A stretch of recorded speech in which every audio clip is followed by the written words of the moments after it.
Okay, let's continue our reading.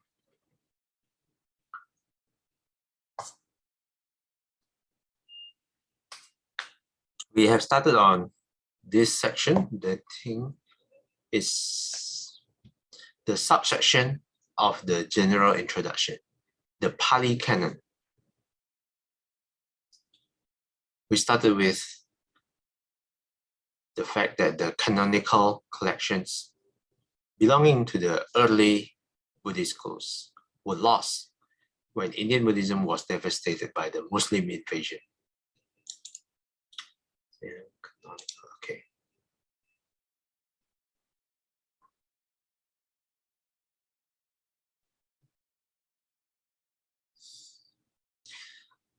And the second paragraph talk about the Pali Canon is the collection of texts the Theravada regards as word of the Buddha, Buddha Vachana.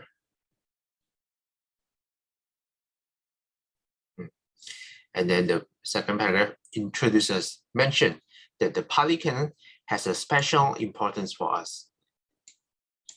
For what reasons? For three reasons. First, it is a complete collection all belonging to a single school.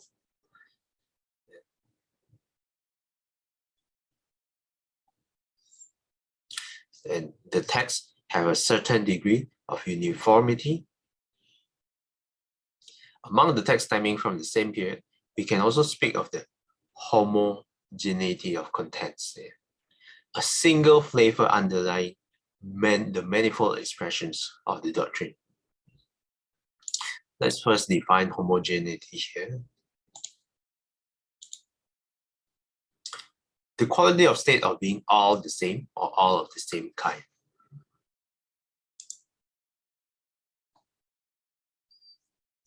And so there is a homogeneity of content, same kind of content. And this homogeneity is most evident in where? In the four Nikayas. And the older part of the fifth Nikayas gives us a reason to believe with this text, allowing the qualification expressed above, that they have counterparts in other extinct Buddhist schools. I think this line is important to note. We have reached the most ancient stratum of Buddhist literature discoverable. Okay, give me a second, let me check quickly. Yeah, for this reason, the sentence that I highlight, we have reached the most ancient stratum of Buddhist literature discoverable. Firstly, let's define stratum.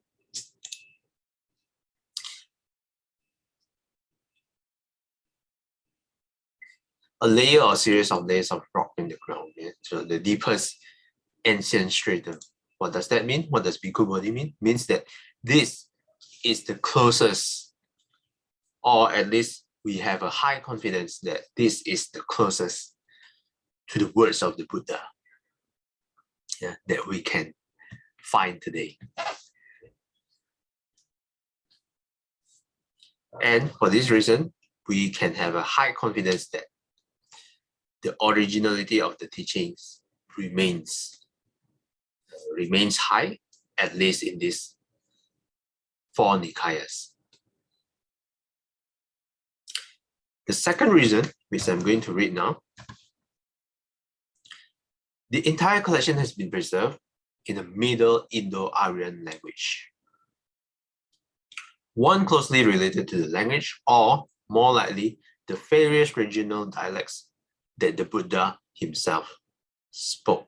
We call this language Pali, but the name for the language actually arose through a misunderstanding. The word Pali properly means text, that is, the canonical text as distinct from the commentaries. The commentaries refers to the language in which the texts are preserved as Pali Bhasa, the language of the text. At some point, the term was misunderstood to mean the Pali language, and once the misconception arose, It took root and has been with us ever since. Scholars regard this language as a hybrid, showing features of several Prakrit dialects used around the 3rd century BCE, before Common Era, subjected to a partial process of Sanskritization. While the language is not identical with any the Buddha himself would have spoken, it belongs to the same broad linguistic family as those he might have used, and origin is from the same conceptual metrics. This language thus reflects the thought world that the Buddha inherited from the wider Indian culture into which he was born, so that its words capture the subtle nuances of that thought world without the intrusion of alien influences inevitable in even the best and most scrupulous translations.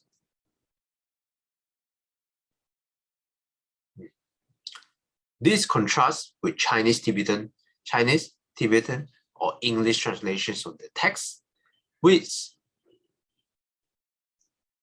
reverberate, not sure how to pronounce this, reverberate with the connotations of the words chosen from the target languages.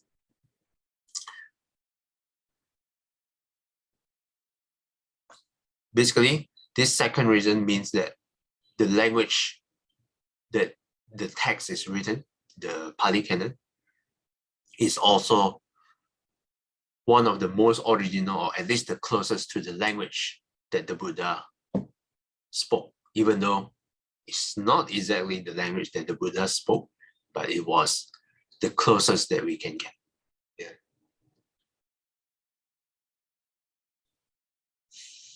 So to recap briefly, the first reason is that the text is the closest to the Buddha's words that we can get. The second reason is that the language is the closest language that the Buddha spoke. And why does the language matter? Because when a language represents subtle nuances of that thought world, the thought world that the Buddha was in, without the intrusion of alien influences. When you translate something, there's this term called loss in translation. When you translate something, there is an inevitable loss of meanings and nuances. And because of the thought world in which that language is created. So that is the second reason why the Pali Canon has a special importance for us. Okay, the third reason, let's see, Sister Saikem, would you like to read?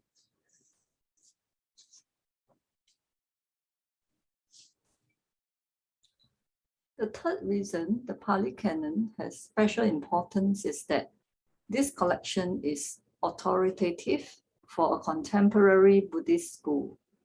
Unlike the textual collections of the extinct schools of early Buddhism, which are purely of academic interest, this collection still brims with life. It inspires the faith of millions of Buddhists from the villages and monasteries of Sri Lanka, Myanmar, and Southeast Asia to the cities and meditation centers of Europe and the Americas. It shapes their understanding, guides them in the face of difficult ethical choices, informs their meditative practices, and offers them the keys to liberating insight.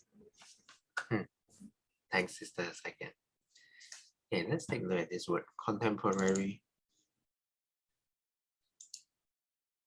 Living or occurring at the same time, dating from the same time, belonging to or occurring in the present, following modern ideas of passion in style or design. Yeah, I think it's more of the third definition, belonging to or occurring in the present. The third reason the Pali Canon has special importance is that this collection is authoritative for current Buddhist schools, contemporary Buddhist schools. So the third reason is more practical. When the text is authoritative, and then when you read an authoritative text, it inspires the faith of the text here says millions of Buddhists from all around the world, Sri Lanka, Myanmar, Southeast Asia, Europe, the Americas, shapes their understanding, guides them in the face of difficult ethical choices, informs their meditative practices, and over them the keys to liberating insight.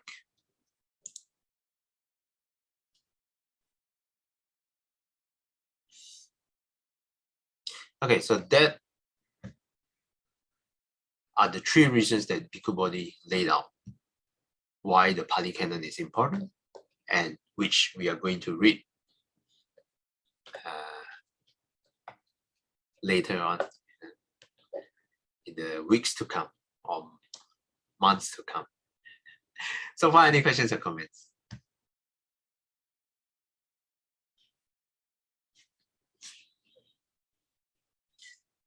If not, I think we can read a few more paragraphs. Sister Chai Kwan, would you like to read?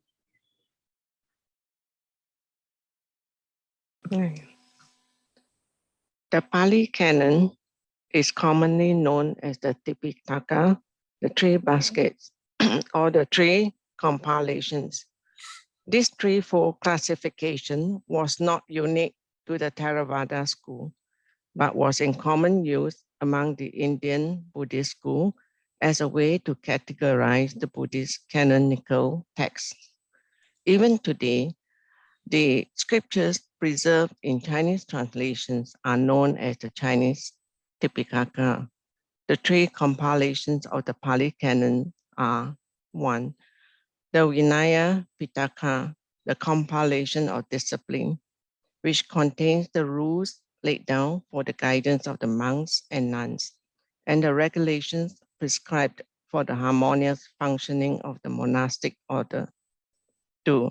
The Sutta Pitaka, the compilation of discourses, which contains the suttas, the discourses of the Buddha and those of his chief disciples, as well as inspirational works in verse narratives, and certain works of a commentarial nature. 3.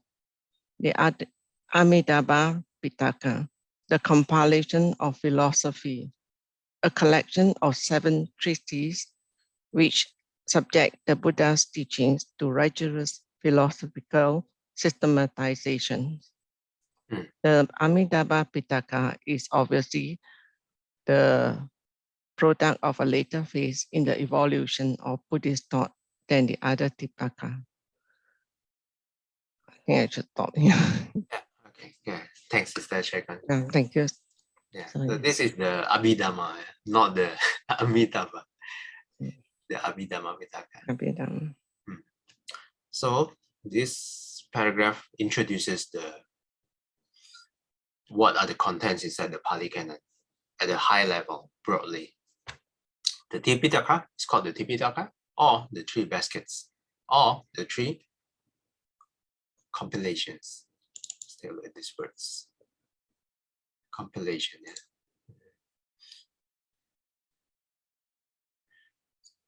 The first one is the Vinaya Pitaka, more relevant to those who ordain, who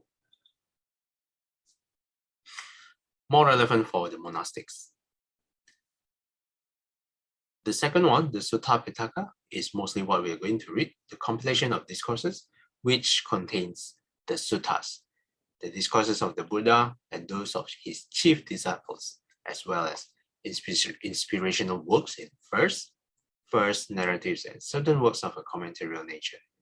So out of all these three, yeah, I think I can confidently suggest that we can focus on the Sutta Pitaka.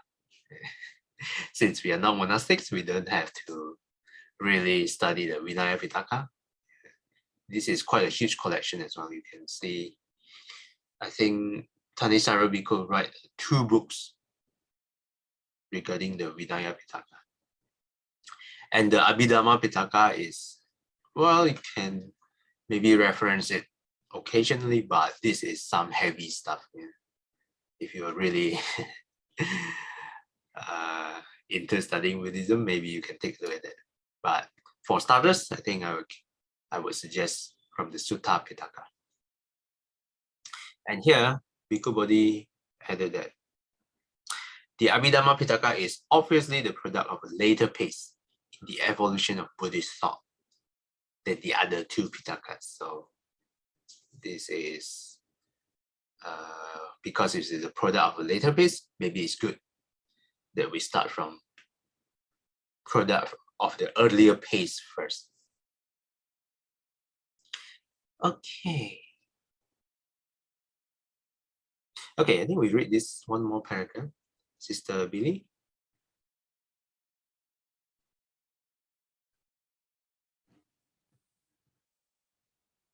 The Abhidhamma Pitaka is obviously the product of a later phase in the evolution of Buddhist thought than the other 2 Pitakas. The Pali version represents the Theravada school's attempt to systemize the older teachings. Other early schools apparently had their own Abhidhamma systems. The Sarasvati Vada system is the only one whose canonical texts have survived intact in their entirety. Its canonical collection, like the Pali version, also consists of 7 texts. These were originally composed in Sanskrit, but are preserved in full only in Chinese translation. The system they define differs significantly from that of its Theravada counterpart in both formulation and philosophy. Okay, thanks, Sister Billy. Let me take a look quickly.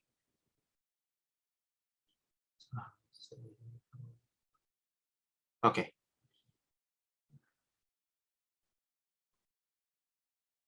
Okay, I think today we can stop here. So this paragraph just mainly talk about Abhidhamma and how it came about. Any questions or comments?